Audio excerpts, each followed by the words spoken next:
할까 싶어서 오늘 이제 한국에서 조은규 변호사님 모시고 그다음에 제가 조금 더 내용들을 더해서 증여와 상속 무엇이며 또 어떻게 대비해야 되는가라는 주제로 프레젠테이션을 준비하게 되었습니다. 일단 발표 시작하기에 앞서서요. 제가 오늘 발표 내용은 좀 일반적인 정보를 공유하기 위해서 준비를 했고요. 그래서 많은 요약들도 있고 많은 예시들도 있습니다. 그런데 이제 개개인의 상황들이랑은 좀 다를 수 있으니까 어떤 상황에 처하신다면 꼭 전문가의 조언을 받으시기를 먼저 말씀을 드릴게요. 오늘 발표는 두 파트로 이루어질 건데요. 일단 제가 맡은 부분에 있어서는 먼저 증여와 상속이 무엇인가, 좀 가장 기본적인 것들 좀 커버하고요. 그 다음에 증여세와 상속세는 무엇인가, 또 증여세와 상속세는 얼만큼의 세율이 적용이 되고 또 어떤 부분에 있어서는 세금이 붙지 않는지, 그 다음에 또 증여세와 상속세가 면제될 수 있다면 그런 부분이 어떤 규정에 의해서 면제가 될 수 있는지 좀 알아보고요. 그런 기본적인 부분들을 짚고 넘어가면 그 다음부터는 증여나 이제 좀 더 깊은 부분으로 들어가서 해외에 자산이 있는 경우 혹은 외국인으로부터 증여를 받는 경우 혹은 또 외국인이 미국 안에 자산이 있어서 그거에 대해서 증여나 상속을 하게 되는 경우 어떻게 세법이 적용될 수 있는지 조금 가장 기본적인 내용들을 좀 다뤄보려고 합니다. 그리고 마지막으로는 이제 2025년에 그 텍스 컷 앤 잡스 액트가 이제 선셋으로 없어지게 되는데요. 그 부분에 있어서 짚고 넘어가면서 이제 제 부분을 마무리해 보려고 합니다. 그리고 조은규 변호사님께서 이어서 이제 대한민국의 법은 언제 필요한가라는 주제로 강의를 해주실 거고요. 그다음에 대한민국의 상속제도 그거를 이제 법정 상속, 유언 상속, 유류분 이렇게 나누어서 설명을 해주실 거고요. 그다음에 이제 저희한테 가장 유용할 수 있는 재외동포의 상속 준비는 어떻게 해야 되는지 또 일단 상속이 개시되면 그거에 대한 실무는 어떻게 처리할 수 있는지 이런 부분에 대해서 강의를 해주시고 오늘 프레젠테이션을 마무리하도록 하겠습니다. 저에 대해서 간단하게 소개를 드릴게요. 저는 정세계 CPA이고요. 저는 지금 한 20년째 유학생 시절부터 워싱턴주에 거주하고 있습니다. 그리고 2010년도에 CPA가 됐고요. 그다음에 2017년부터 이제 SKJN 컴퍼니라는 회사의 그 대표 공인회계사로 지내오고 있습니다. 창달은 처음 설립이 됐을 때부터 인연이 돼서요. 회계하고 세무 담당에 그 관련해서 뒤에서 조금 좀 보탬이 되고 있습니다.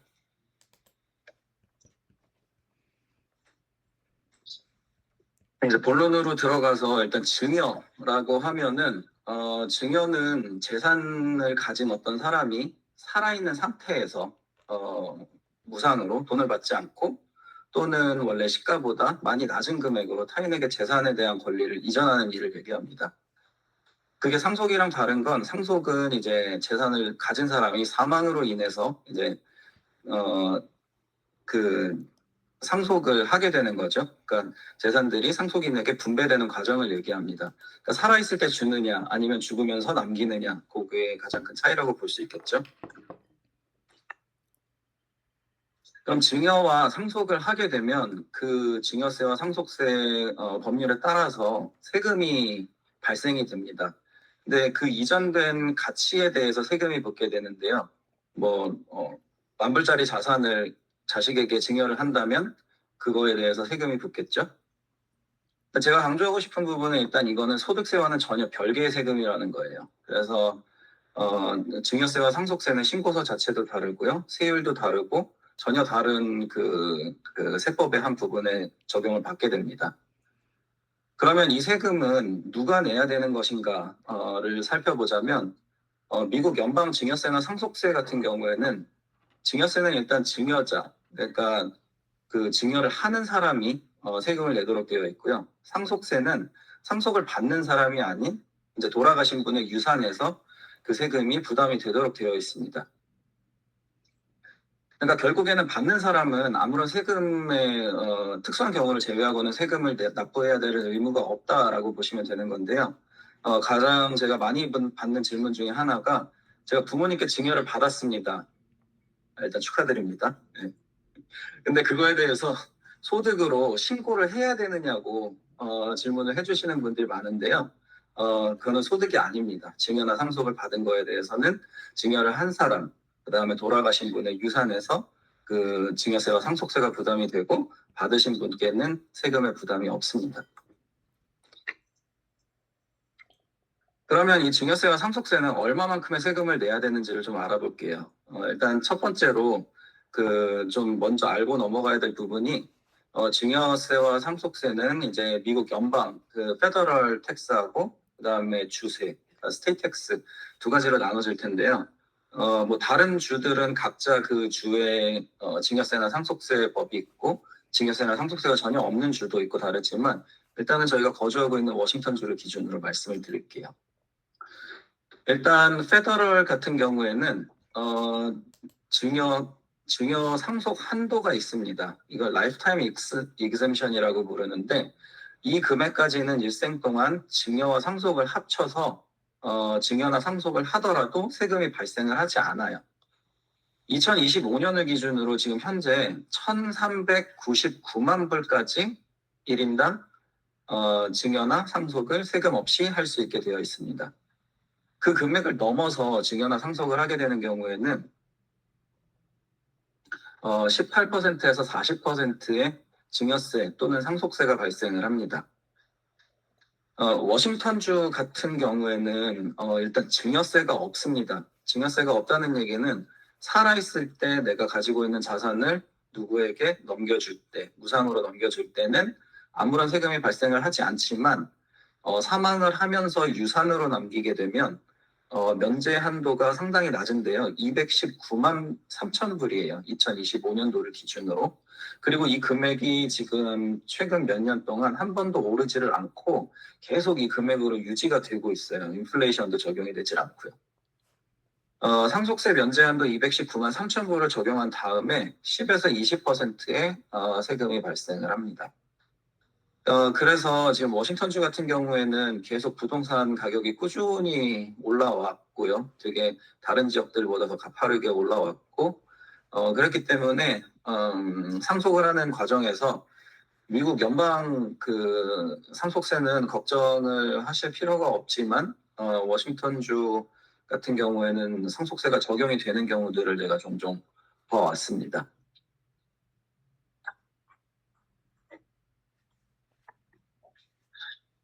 그러면 증여세나 상속세가 발생하지 않는 부분들이 없을까를 찾아보면은요, 일단 첫 번째로, 그러니까 면제 조항에 대해서 좀 설명을 드릴게요.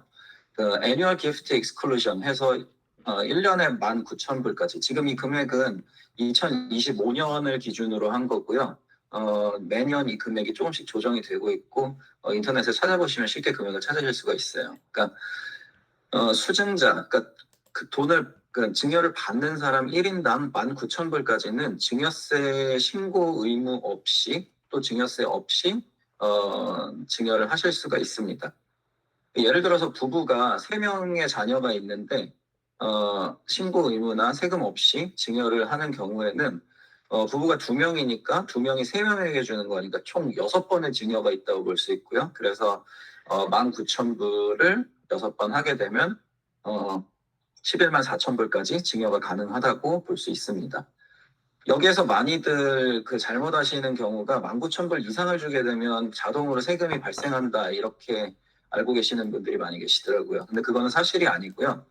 19,000불을 초과해서 증여를 하게 되면 초과된 부분에 대해서 일단 첫 번째로 요 바로 전에 설명드렸었던 그 라이프타임 에그젬션 그러니까 1,399만 불에서 차감이 되기 시작하는 거고요.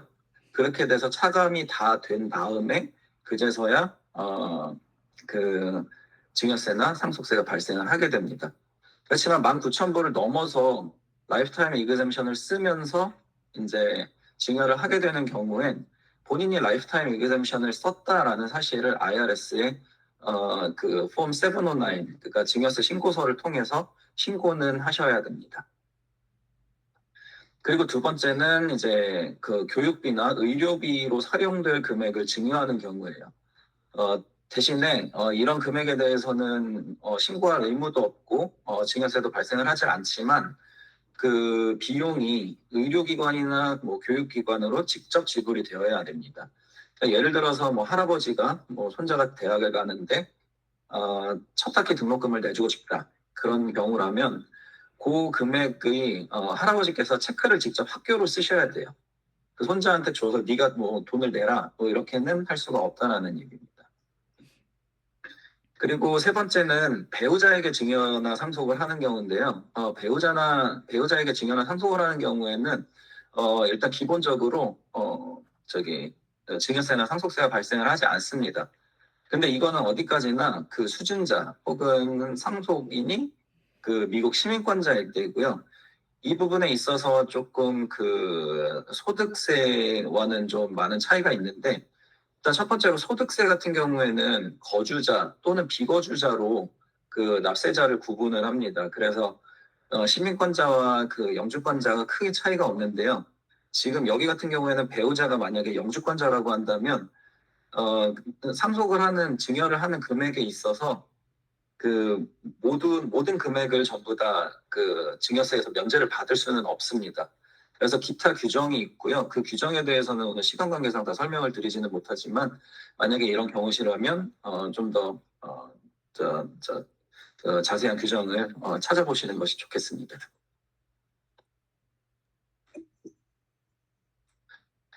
이제 조금 깊이 들어가서요. 일단 그 미국 거주자가 해외에 자산을 가지고 있는 경우, 혹은 외국인한테서 증여를 받는 경우, 그 다음에 외국인이 미국에 있는 자산을 증여나 상속을 하는 경우에 대해서 좀 알아볼게요.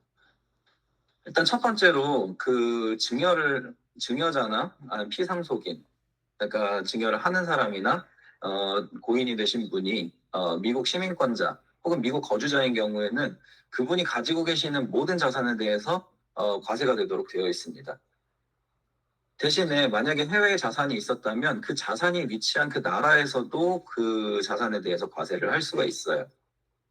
하지만 이렇게 되면은 그 이중과세가 되기 때문에 그 상속세를 신고할 때 미국에서는 foreign tax credit이라고 해서 해외에 납부된 그 상속세만큼을 감면을 받을 수가 있게 되어 있습니다. 그래서 예를 들어서 말씀을 드리자면 어떤 미국 시민권자가 이제 돌아가시면서 한국에 100만 불짜리, 그 다음에 미국에 200만 불짜리 상당의 부동산을 상속한다고 예를 들을게요. 그러면 한국은 그 100만 불짜리 부동산에 대해서 과세를 하게 될 거고요. 미국은 그 사람이 그 사망 당시에 가지고 있었던 모든 자산, 그러니까 300만 불에 대해서 전부 상속세를 부과를 합니다. 그렇지만 미국에서는 한국에서 상속세를 납부한 만큼에 대해서는 포렌 텍스 크레딧을 적용을 받아서 이중과세를 면할 수 있도록 규정을 마련해 놓고 있습니다. 미국 거주자가 아닌 다른 해외에 있는 외국인으로부터 상속을 받게 되는 경우에 그 미국 거주자가 그걸 상속을 받는다면 여기에서 세금이 발생하느냐?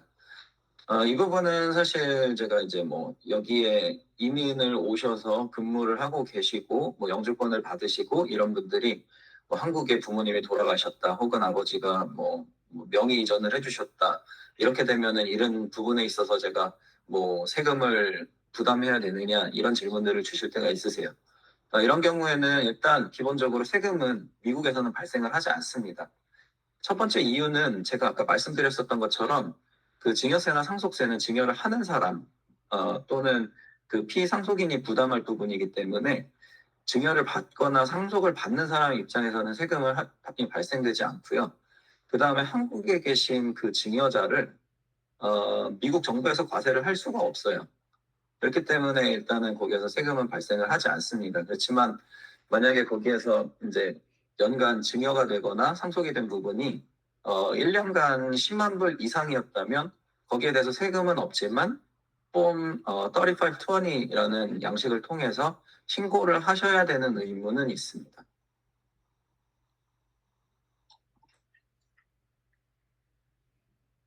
그리고 이제 마지막 경우는 제가 설명드리고 싶었던 건 이제 외국인이 미국 내 자산을 증여나 상속하는 경우인데요. 이 경우에는 그러니까 예를 들어서 뭐 한국 거주자시고 한국 국적자이신 분이 뭐 베케이션 홈으로 미국에 집을 사놨다, 혹은 본인 명의로 집을 사놓고 미국 시민권자인 자녀들이 살게 했다. 뭐 약간 이런 경우라면 적용이 될 수 있는 상황들인데요. 일단 첫 번째로 기프트 익스클루전, 아까 말씀드렸었던 연간 19,000불 면제 받을 수 있는 그 조항이 적용이 될 수가 없습니다. 그리고 아까 말씀드렸었던 그 라이프타임 이그젬션 1,399만 불에 대해서 적용을 받을 수가 없고요. 그 금액이 6만 불로 낮아집니다. 그러니까 외국인이 미국에 자산을 갖고 있고 그걸 상속을 하게 되면 상당히 불리한 상황이 되는데요. 예를 들어서 한국 국적자인 사람이 미국 내에 뭐 100만 불짜리 부동산을 가지고 있었다, 그리고 그거를 상속하게 됐다라고 한다면 다른 조항들 전혀 적용을 받을 수가 없고 100만 불에서 6만 불을 제외한 94만 불에 대해서 18%에서 40%의 세율을 적용받게 됩니다. 하지만 그 피상속인의 한국 내 자산에 대해서는 당연히 미국에서 과세를 할 수가 없겠죠.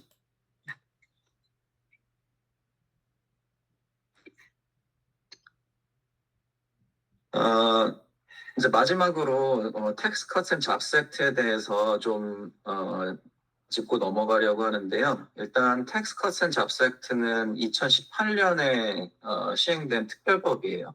그래서 요거가 시행될 당시에 뭐 증여세나 상속세뿐만이 아니라 전체적인 그 소득 세율이라든지 아니면 뭐 공제 항목이라든지 법인세율이라든지 이런 부분에 있어서 상당히 많은 변화가 있었습니다. 그런데 그 모든 것들이 지금 2025년을 끝으로 소멸이 되도록 예정이 되어 있고요.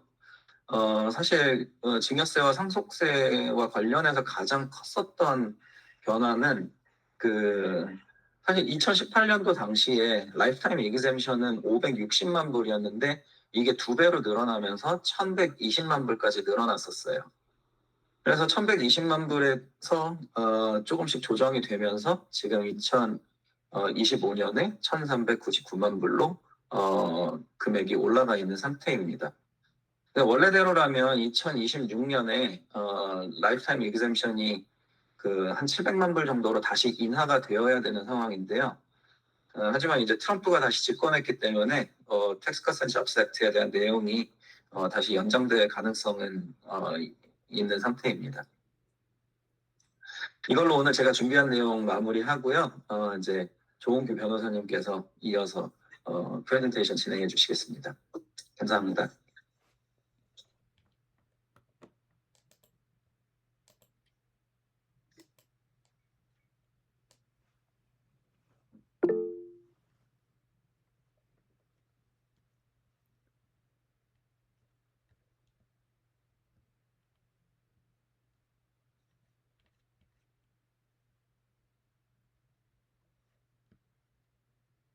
변호사님 말씀이 안 들리는 것 같아요. 네, 안녕하세요. 조홍규 변호사입니다. 들리시나요? 네, 들립니다. 예, 동일 인물입니다. 오늘 약간 뽀샤시하게 나온 게 있는데 이거 제가 구글 미트는 처음 써보는데 뒤에 배경을 까니까 얼굴이 뽀샤시하게 나오고 또 기능 중에 얼굴에 필터링 하는 것도 있더라고요. 한번 써보고 싶었는데 그래도 혹시 동일인이 아니라고 오해하실까봐 그건 쓰지 않고요. 저는 주로 상속과 증여, 기업 승계 그리고 자산 관리 업무를 하는 변호사입니다. 한국에서 자산 관리 업무는 좀 낯선 일이었는데 저희 법인에서 최초로 개인 자산을 관리하는 센터를 만들었고 제가 거기서 자산 승계 본부장을 맡고 있습니다. 네.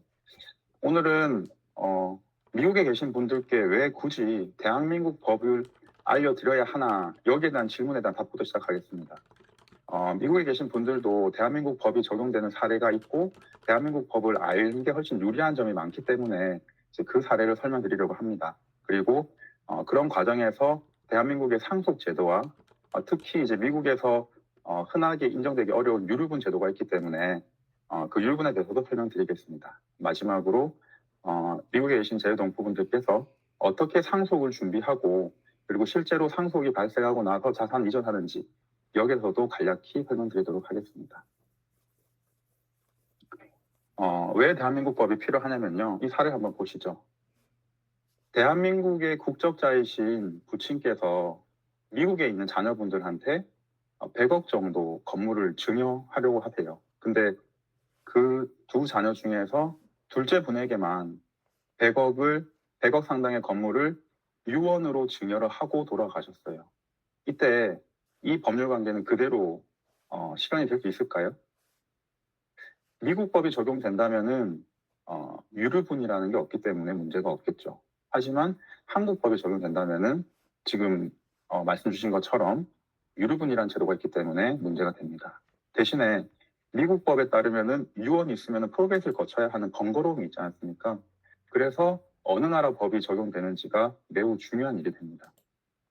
일단 대한민국 국적자이기 때문에 한국법을 보겠습니다. 한국에는 외국과 관련한 요소가 있는 법률 관계에 대해서는 어느 나라 법을 따라서 법률을 적용할 것인지를 정하는 국제사법이라는 게 있습니다.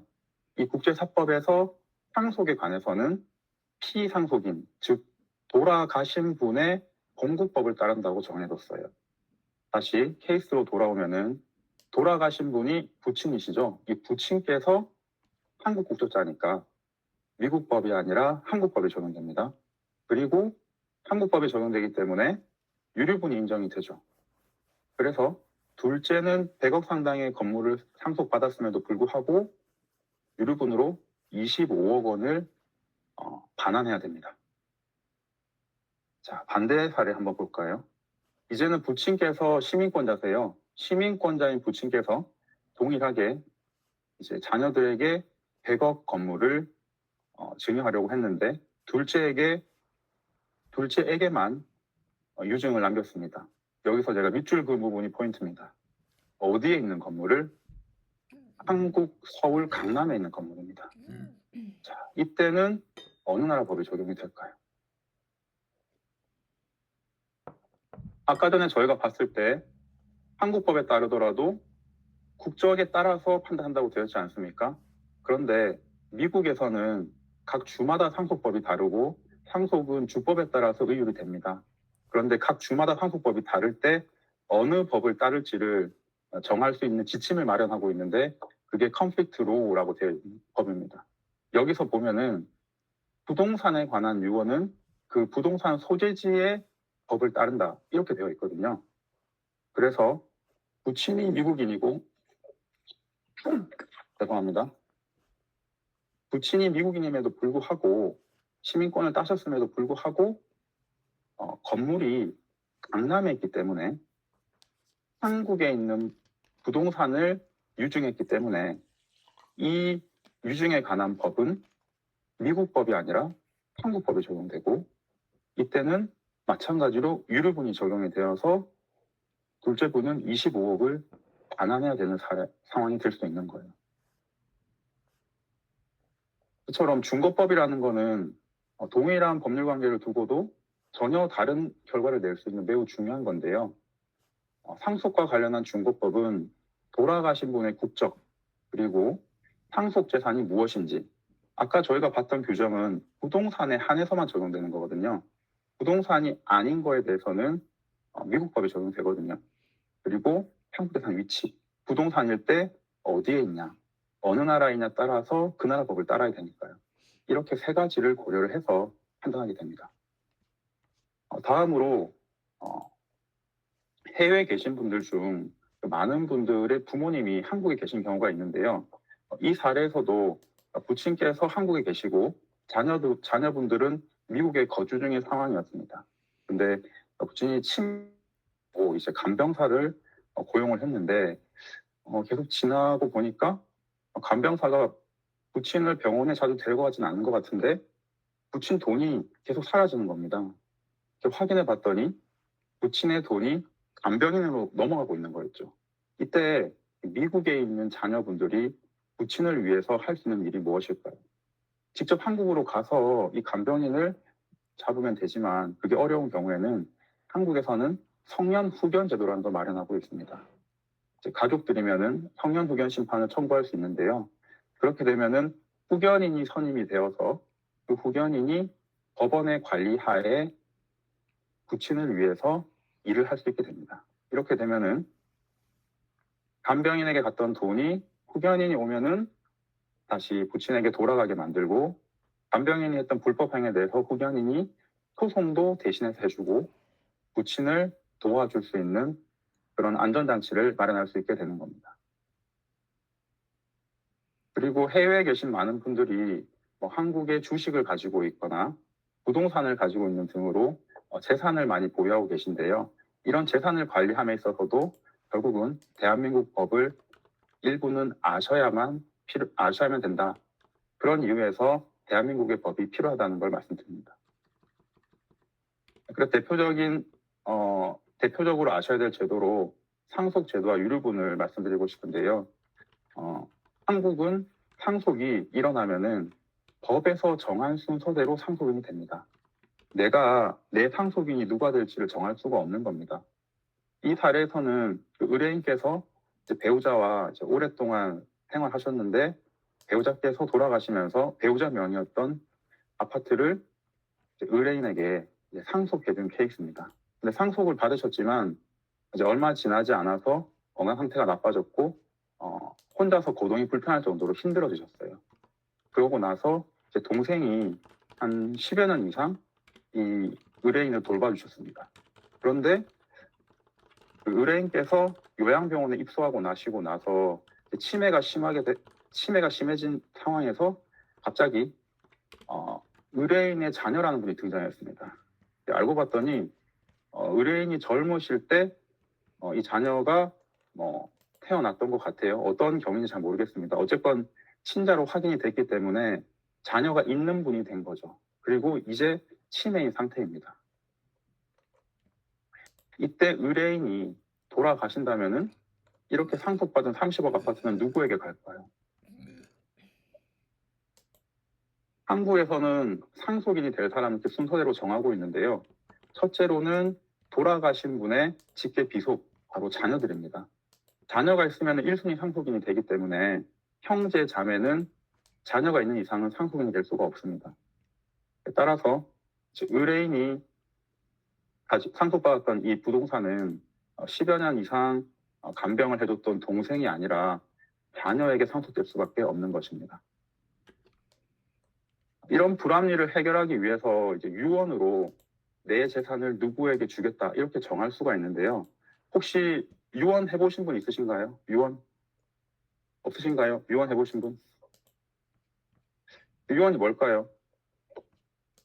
아구스투스는 이런 말씀을 하셨고, 데카르트는 이런 말씀을 하셨고, 휴경께서는 고맙습니다, 사랑합니다라는 말씀을 하셨어요. 이게 내가 유언을 하는 게 이상하다는 생각이 드는 이유는 많은 분들이 유언하고 유훈하고 헷갈리시기 때문인 것 같아요. 유훈은 보통 돌아가시기 전에 남긴 말씀을 말하거든요. 근데 유언은 내가 죽고 나서 발생하게 될 법률 관계에 대해서 법률 효과를 의욕해서 하는 법률 행위를 말합니다. 그래서 유언은 법에서 정해둔 내용을 정해둔 방식으로 할 때만 효과가 부여돼요. 케이스를 한번 보겠습니다. 유언하시는 분이 자녀가 얼마나 속을 썩였으면은 너는 도저히 내 상속인으로 인정할 수가 없어. 너의 상속권을 박탈한다. 이런 내용을 유언을 하셨다고 해요. 그러면은 이 유언이 효력이 있을까요? 한국 법에서는 이제 유언을 할 수 있는 대상을 법으로 딱 정해놓고 있습니다. 이거 이외의 거는 유언을 해도 아무런 효과가 없는 겁니다. 저희가 나머지 것들은 크게 경험하기가 쉽지 않은 것들이고, 유증은 유언으로 증여하는 것 이렇게 이해하시면 되거든요. 유증을 통해서 내 재산을 누구에게 준다는 내용의 유언을 남기는 건 흔하게 발생합니다. 그런데 상속권을 박탈한다거나 상속인을 지정한다는 것은 여기에 정해져 있지가 않죠. 그래서 이 유언은 효력이 없습니다. 자, 이제 유언 사항에 해당하는 재산을 누구에게 주는 것, 유증에 관해서 유언을 남기는 사례를 보겠습니다. 자필증서 유언이라는 방식인데요. 직접 손으로 유언장을 쓰는 걸 말합니다. 여기에 어떤 내용을 유언을 할지를 쭉 적으신 다음에 작성일을 2000년 12월이라고 딱 적으셨어요. 그런데 인감증명서라는 아주 강한 공신력이 인정되는 공문서를 첨부했는데 거기에 날짜까지 딱 표시가 되어 있는 겁니다. 그런데 이 유언이 유효하려면은 어떻게 해야 되냐? 한국에서 인정하는 5가지 방식의 유언, 여기에 해당해야 되고요, 1번으로. 두 번째로는 이 방식에 의했을 때 법에서 정하고 있는 요건이 있습니다. 여기 보면은 자필증서, 손으로 쓴 유언은 유언자가 그 내용을 쓰고 연월 일을 쓰고 주소를 쓰고 성명도 쓰고 도장도 찍어야 된다고 적어놨습니다. 그런데 우리는 연, 월까지만 있고 1, 2 누락이 되었어요. 이 1 하나가 누락됐다는 이유로 이 유언은 무효가 됩니다. 이처럼 한국에서의 유언은 유언을 남기고 안 남기고에 따라서 어마어마한 법률 효과의 차이를 가져올 수 있는데 그 요건이 엄격하기 때문에 매우 신중하게 준비를 해서 요건을 갖추셔야 한다. 그걸 말씀드리려고 하는 겁니다. 그리고 아까 전에 잠깐 나왔던 유류분 제도가 있습니다. 부친께서는 일찍 돌아가셨는데 이제 모친이 돌아가시면서 2명의 자녀 중에서 저희 의뢰인에게만 160억짜리 상가 건물을 남기겠다. 이렇게 유언을 남기신 겁니다. 부럽습니다. 네, 이렇게 큰 건물을 한 명한테 준다. 그 동생은 너무 억울하겠죠. 지금대로라면은 의뢰인은 160억짜리 상가 건물을 가지게 되고요. 동생은 상속재산이 하나도 없게 되는데 이렇게 종결이 될까요? 네, 한국에는 유류분 제도라는 게 있습니다. 유류분 제도가 뭐냐면은 피상속인, 그러니까 돌아가신 분이 돌아가실 때 가지고 있던 재산, 그리고 그분이 생전에 상속인들에게 증여했던 모든 재산, 이거를 다 더한 다음에 법정 상속분대로 나눠요. 저희 케이스 같은 경우에는 의뢰인하고 동생 2명만 상속인이기 때문에 1대1로 나눠 갔거든요. 50대 50이 돼야 되는 겁니다. 전체 재산을 곱해가지고 2분의 1이 동생이 원래 가져야 될 부분인데 그걸 하나도 못 가졌기 때문에 유류분으로 얼마를 인정해 주냐? 법에서 정하고 있는 거에 2분의 1을 유류분으로 인정해 주는 겁니다. 그래서 이것이 상속되지 못한 경우에는 동생은 유류분 반환 청구라는 것을 할 수 있고 그거는 유류분 침해가 있다는 사실을 알게 된 때로부터 1년, 상속이 개시한 때로부터 10년 내에 행사를 해야 됩니다. 이거는 뭐 복잡한 식인데요. 법원에서 이 식에 따라서 유류분을 계산합니다. 이거는 아까 제가 말씀드린 거랑 똑같습니다.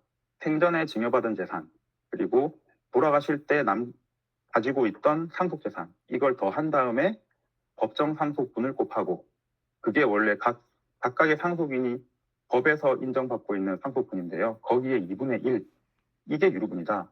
그렇게 보시면 되겠습니다. 이 케이스에서는 160억 건물이죠. 그러니까 동생하고 의뢰인은 1대1로 가져야 되니까 80억씩 원래는 받았어야 됐습니다. 그런데 동생은 하나도 못 받았으니까 80억이 아닌 그것의 2분의 1인 40억을 유류분으로 인정해 주는 거죠. 그래서 결국은 동생은 의뢰인에게 40억 상당의 유류분을 청구할 수 있게 되는 겁니다. 유류분 제도라는 게 좀 이상하죠. 다른 나라에서 유류분이 인정되지 않는 사례도 많고 특히 미국 같은 경우에는 자녀들에게 유류분 인정되는 사례가 매우 인정되는 주가 거의 없는 걸로 알고 있습니다. 그래서 이거는 피상속인의 그 재산 처분 자유를 제한하는 것이 아니냐 해가지고 최근에 한국헌법재판소에서 여기에 대해서 위헌성을 판단했는데요. 그 결과로 보면은 유류분 제도가 있는 것 자체는 잘못된 건 아니다. 유류분 자체는 인정이 돼야 된다. 근데 그 유류분을 청구할 수 있는 사람 중에서 형제 자매까지 인정하는 거는 심하니까 그거는 바로 효력을 상실시키고, 그리고 유류분을 청구할 수 있는 자녀가 있다고 하더라도 그 자녀가 폐륜아인 경우에는 인정하면 안 되는 거 아니냐. 그래서 유류분을 상실하는 사유들에 대해서 법을 마련하라. 이렇게 입법 개선 명령을 내리고요. 그리고 생전에 부모에게 기여한 사람한테는 유류분 반환을 할 때에도 그 기여한 부분을 인정할 수 있도록 법을 마련하라. 이렇게 입법 개선 명령을 내려서 이 세 가지 부분 변화가 생길 것으로 예상됩니다. 뒤에 내용은 그건 똑같은 내용이고요. 그렇다면은 소송에서 유류분 청구를 할 때 뭐가 주로 문제가 되냐? 상속재산이라는 거는 이미 돌아가실 때 남아있는 재산이기 때문에 가액이 확정되거든요. 근데 생전에 증여받은 재산은 그걸 찾아내기도 어렵고 그 가액을 어떻게 평가하냐에 따라서 유류분 크기가 달라지기 때문에 매우 첨예하게 다투어집니다. 예컨대 상속재산이 하나도 없는 상태에서 20년 전에 증여를 받았어요. 증여받은 거는 20억짜리를 받았음에도 불구하고 160억을 증여받은 것을 기준으로 유류분을 반환해야 되는 겁니다. 조금 억울한 면이 있겠죠. 조금 더 심화 단계로 넘어가 보겠습니다. 증여 당시에는 분명히 20억 원이었고 상속이 개시될 때는 160억이 된 건 맞는데 중간에 우리 의뢰인은 40억에 처분을 했단 말입니다.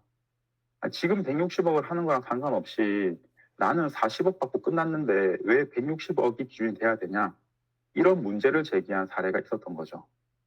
여기서는 어떤 게 기준이 돼야 될까요?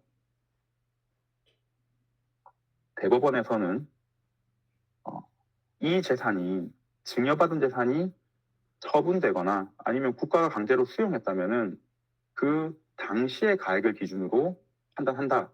이렇게 판시를 하고 있습니다.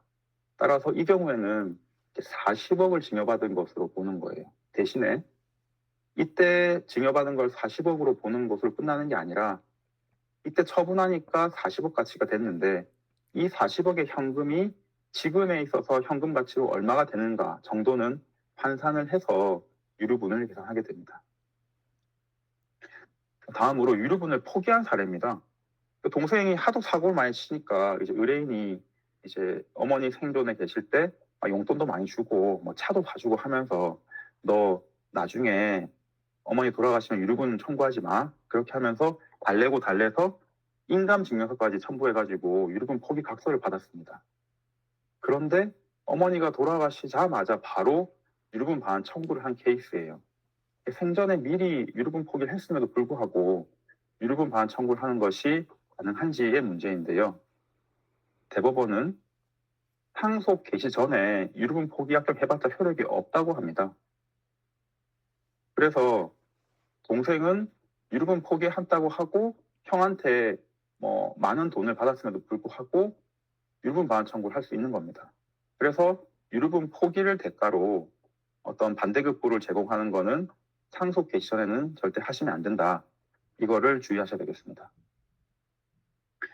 다음으로 아까 보셨던 것처럼 유류분 반환 청구는 시효가 있지 않습니까? 유류분 침해가 있으면 안 날로부터 1년, 상속이 개시된 때로부터 10년을 지켜야 되는데 동생이 전화로 형, 나 유류분 청구할 거다 이렇게 말하고 명절에 보면 유류분 청구할 거다 하고 말하는데 시효가 지날 때까지 소를 제기하지 않는 겁니다.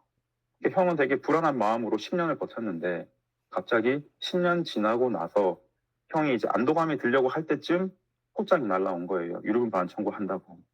과연 이러면은 시효가 완성한 게 아니고 시효가 완성한 이후에 소를 제기했는데 이 유류분 청구는 가능한지 여기에 대해서 대법원은 유류분 반환 청구라는 거는 소송 방식이 아니라 다른 방식으로 해도 가능하다. 이런 입장입니다. 그러니까 여기서 전화로 유류분 주장한 게 시효를 지켰다고 본 겁니다. 그래서 이 경우에도 유류분 반환 청구가 가능하다. 이런 점 등을 유류분 반환 청구에서는 주의하셔야 됩니다. 이제 한국의 상속제도를 개괄적으로 살펴봤고요. 이제 재외동포 분들께서 어떻게 준비를 하고 상속재산을 이전할 수 있는지에 대해서 살펴보겠습니다. 어떻게 준비할 것인가? 자, 이거는 피상속인의 지위가 중요한 영향을 미치기 때문에 이걸 잘 살펴보셔야 됩니다. 대한민국 국적자인 부친께서 미국에 거주 중인 상황에서 자녀 둘 중 둘째에게만 100억 원의 강남 소재 건물을 이전하려고 하는데 어떻게 해야 되냐? 이거 아까 봤던 거랑 비슷한 케이스 같죠? 사실 똑같은 케이스입니다. 이때는 대한민국 국적자이기 때문에 한국 유류분이 적용된다. 이렇게 제 결론을 내렸었는데요. 이거는 뭐 특별히 준비를 안 했을 때고요. 한국법에 따르면은 이때 다른 방식의 결론이 가능한 겁니다. 뭐라고 되어 있냐면 유언을 하는 분이 거주하는 지역 법을 중거법으로 지정을 하면은 나중에 그분이 거기서 돌아가시면 그 지역의 법을 중거법으로 인정하겠다고 하거든요. 부친께서 미국에 거주 중인 상황이지 않습니까? 자녀의 유류분이 인정되지 않는 지역에 거주하시면서 유언을 하고 중거법으로 그 주법을 지정하고 돌아가실 때 미국에 거주했다면 이 중거법 지정이 유효하기 때문에 미국법이 적용됩니다.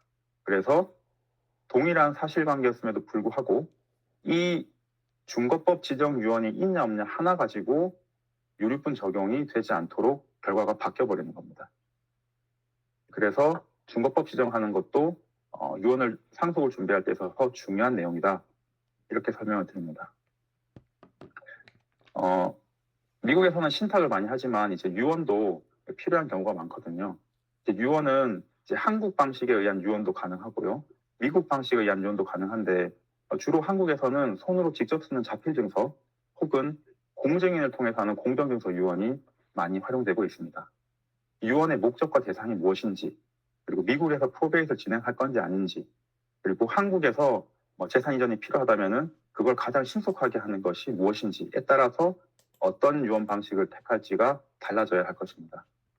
한국에서 유언을 집행할 때 있어서 어떤 방식을 취하느냐에 따라서 신속성에 있어서 큰 차이가 난다는 사례를 한번 보여드리려고 합니다. 피상속인이 돌아가신 분이라고 말씀드렸죠. 돌아가신 분이 상속인 3명 중에서 A한테만 전 재산을 준다는 유언을 남기셨어요. 그런데 상속인 중 한 분은 해외에 계신 거예요. 이때 유언을 집행하는 데 있어서 어떤 차이가 나는지 보겠습니다.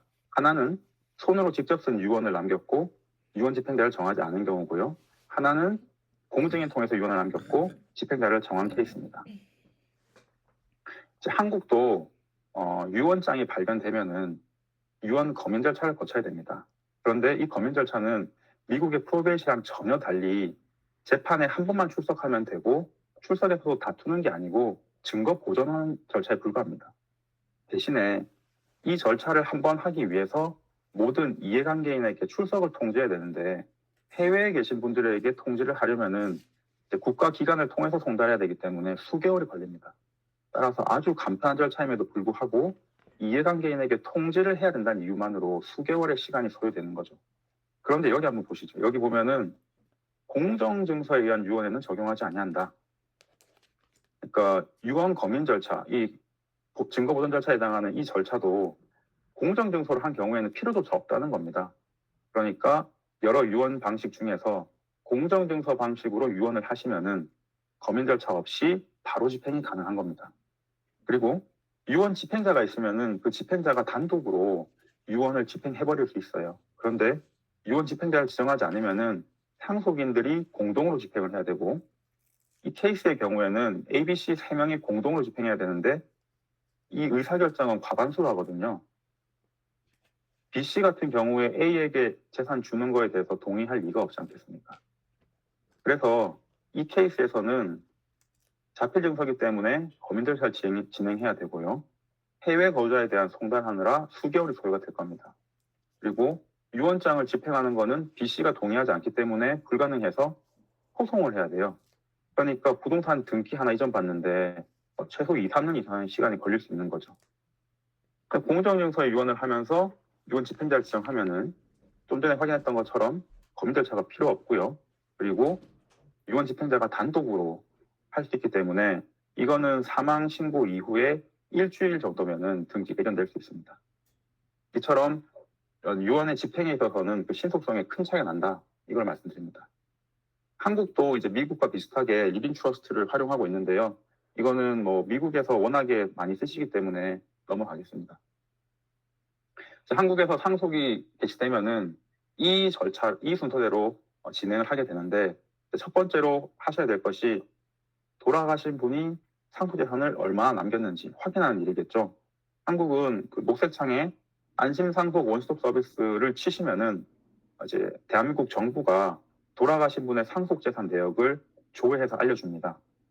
공인인증서가 있으면은 온라인으로 신청이 가능한데 공인인증서가 없는 경우가 많기 때문에 이 경우에는 한국에 계신 대리인을 통해서 신청을 하셔야 됩니다.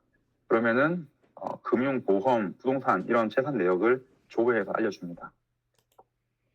재산 내역을 확인한 다음에는 유언장이 있는지 봐야겠죠. 유언장이 있으면은 그 방식에 따라 집행을 해야 되고, 그리고 유언장이 없거나 유언장에서 적어두지 않은 재산에 대해서는 상속인들 사이에 협의를 해야 됩니다. 상속 재산을 분할해야 되는데요. 협의가 되면은 이 협의서를 가지고 재산 이전할 수 있고요. 협의가 되지 않는 경우에는 법원에 심판을 청구해야 되는데, 이때 법원은 어떻게 판단하냐면은 아까 유류분에서 봤던 거랑 비슷합니다.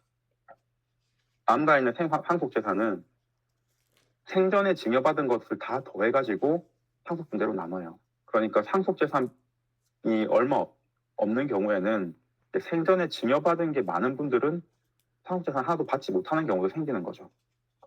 그리고 이렇게 분할 절차가 마무리되고 나면은 상속 재산을 수령하는데요. 이제 문제는 우리나라 금융기관에서는 예금이나 주식을 찾으려고 해도 유언장이 있거나 유언장이 있어도 상속 재산을 인출해주지 않습니다. 이 경우에 어떤 걸 요구하냐면은 모든 상속인의 동의서를 가지고 와라 이렇게 해요. 유언장이 있어도. 이거는 금융기관 내규로 이렇게 운영하고 있는 것인데 금융사고를 방지할 목적이라고 하긴 하지만 대법원 판례 정면으로 반하고 있는 실무이기 때문에 이 경우에 소송을 한다면은 돈을 찾아올 수 있는 경우가 대부분입니다. 그리고 상속세 신고를 해야 되는데요. 상속세 신고는 모든 피상속인하고 상속인이 거주자면은 한국 거주자면은 6개월이고요. 그 중에 한 분이라도 비교자가 계시면은 9개월 내에 신고하시면 됩니다. 그리고 신고한 이래로 또 9개월 이내로 상속 조사가 나오는데요. 이 상속 조사까지 마무리하시면은 상속세 납부 확인서를 발급받으실 수 있고, 이 상속 납부 확인서가 있으면은 이렇게 상속받은 돈을 이제 미국으로 반출하실 수 있게 되는 겁니다. 이후의 절차 중에 좀 주의해야 될 부분으로 상속 포기하고 생명보험금 이 부분을 좀 알려드리고 싶은데요.